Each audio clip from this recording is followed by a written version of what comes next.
kecelakaan, apa yang saudara rasakan? Sakit kepala, terus badan sakit, Kepala, badan, terus gigi, gigi, ya, nah, terus sebelum itu muntah darah. saudara muntah darah. Ini saudara menerangkan semua sakit badan, jari kelingking tangan kanan juga saya patah, perut sakit, gigi bawah kiri juga hilang, cabut. Iya, ini betul itu. Betul. Halo Sobat Fakta Bang Pin, ketemu lagi dengan Bang Pin yang terus mengabarkan fakta viral seputar selebritas tanah air yang terus saja bikin berita, dan dengan berita mereka tetap eksis di ranah media. Kali ini Siska Lorenza, pengasuh dari Galaske Ardiansa ini hadir dalam persidangan Jody secara virtual. Ada pengakuan yang mengejutkan dalam pengakuan dari Siska Lorenza ini. Nah, apakah pengakuannya dan dikatakan itu meringankan Jody dari dakwaan? Yuk kita simak saja kupas tipis-tipisnya di Fakta Bang Pin kali ini. Like, subscribe, and komen yang ditunggu. Dan jangan lupa selalu ada doa dalam setiap lentikan jarimu. Siska Lorenza, pengasuh Galaske Ardiansa, hadir secara virtual dalam sidang kasus kecelakaan mobil keluarga Vanessa Angel dengan terdakwa Tubagus Muhammad Jody Pramas yang digelar di Pengadilan Negeri Jombang, Jawa Timur, Kamis 17 Februari. Dalam kesaksiannya, Siska menceritakan kronologi perjalanan, situasi dirinya saat kecelakaan hingga saat menjalani perawatan di rumah sakit usai kecelakaan. Siska mengungkapkan rombongan keluarga Vanessa saat menempuh perjalanan ke Surabaya dari Jakarta terdiri dari Bibi Ardiansa, Tubagus Jody, Siska, Galaske, dan Vanessa sendiri. Sedangkan di kursi belakangnya ada Vanessa, Galaske, dan Siska. Vanessa ada sebelah kiri, Galas saya pangku, ungkap Siska saat menyampaikan kesaksian dalam sidang di PN Jombang. Siska menuturkan rombongan keluarga Vanessa berangkat dari rumah pada pukul 5.00 WIB pagi. Pada awal perjalanan, Tubagus bertindak sebagai sopir. Pergantian sopir dari Tubagus kepada Bibi terjadi di kilometer 80. Pengemudi mobil kemudian berpindah kepada Tubagus setelah melewati kilometer 400. Sepanjang perjalanan, lanjut Siska, rombongan keluarga Vanessa sempat 2 kali berhenti di rest area. Saat makan siang, Siska mengaku sempat mendengarkan percakapan antara Bibi dan Tubagus Jody.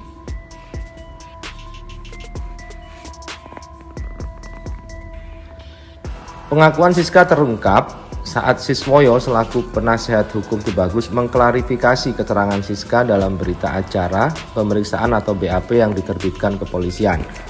Berdasarkan keterangan Siska dalam BAP, pengasuh Galaske itu mengaku tidak mengetahui secara langsung kecepatan kendaraan saat melaju dari Jakarta ke Surabaya. Namun, ungkap Siswoyo, siswa mendengar percakapan antara Bibi dan Tubagus saat makan siang. Bibi menegur Tubagus karena kecepatan kendaraan rata-rata hanya 120 km per jam. Kemudian almarhum Bapak Febri bilang, lambat sekali. Betul seperti itu? Tanya Siswoyo kepada Siska saat sidang. Menanggapi pertanyaan penasihat hukum Tubagus, Siska membenarkan bahwa Bibi sempat mengatakan kecepatan Tubagus dengan rata-rata 120 km per jam masih terlalu lambat. Betul seperti itu, jawab Siska yang hadir secara virtual dalam sidang Pengadilan Negeri Jombang. Dalam persidangan, Siska juga menceritakan situasi dirinya saat terjadi kecelakaan. Dia mengaku tidak mengingat bagaimana kecelakaan tersebut dialami. Dia mengetahui kendaraan yang ditumpanginya mengalami kecelakaan saat berada di rumah sakit. Dirinya sadar saat dirawat di Rumah Sakit Al-Aziz Jombang dengan luka di dahi dan gigi bawah tanggal. Setelah memberikan kesaksian dan menjawab pertanyaan-pertanyaan yang disampaikan hakim, jaksa penuntut umum dan penasihat hukum Siska meninggalkan ruang sidang. Sesaat sebelum layar monitor ditutup, wajah Siska tampak sedih. Dia juga terlihat meneteskan air mata. Sidang kasus kecelakaan kendaraan keluarga Vanessa dipimpin Ketua Majelis Hakim Bambang Setiawan dan Hakim anggota Joni Mauludin Saputra dan Sudirman. Tubagus dijerat dengan pasal 310 ayat 4 Undang-Undang Nomor 22 tentang lalu lintas dengan ancaman 6 tahun penjara dan denda 12 juta. Selain itu, dia juga dijerat pasal 311 ayat 5 Undang-Undang Nomor 22 tentang lalu lintas angkutan jalan raya dengan ancaman 12 tahun penjara dan denda 24 juta. Kemudian dalam berita lainnya masih dari Detik News, kesaksian mengejutkan babysitter Vanessa Angel bisa ringankan dakwaan jodi. Kesaksian yang dimaksud adalah saat Febri atau Bibi sempat menegur sopir mereka yakni Tubagus Jodi karena dinilai lambat melajukan kendaraan mereka. Siska yang bersaksi secara virtual dari Jakarta tersambung langsung dengan persidangan di ruang Kusuma Atmaja Pengadilan Negeri Jombang, menjelaskan mobil Pajero Sport putih bernomor B1264 BJU yang ditumpangi dirinya, Jodi serta keluarga Vanessa Angel pertama kali dikemudikan Jodi dari rumah Vanessa di Jakarta 4 November 2021 sekitar pukul 5. Seperti yang diceritakan tadi, pada saat berhenti di rest area pertama itu, kendaraan yang semula dikemudikan Jodi kemudian diambil alih Bibi, suami Vanessa. Ini mengemudikan mobil hingga berhenti di rest area kedua pukul 11.00 WIB. Jadi di rest area pertama sopir diganti oleh Bibi, sampai di rest area kedua itu masih disopiri oleh bapak. Jodi ngantuk sehingga diganti oleh bapak, kata Siska. Setelah itu rombongan Vanessa Angel melanjutkan perjalanan. Setelah 30 menit Bibi menepikan mobilnya di bawah flyover tol. Bibi meminta Jodi mengambil alih kemudi. Bibi saat itu merasakan ngantuk.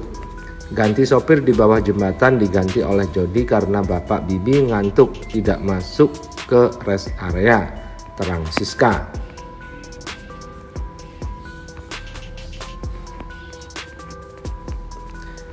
Penasihat hukum Jodi Muhammad Siswoyo kemudian membacakan berita acara pemeriksaan Siska kepada penyidik Satlantas Polres Jombang. BAP itu berisi perihal kecepatan mobil dan permintaan Bibi kepada Jodi untuk menambahkan kecepatan.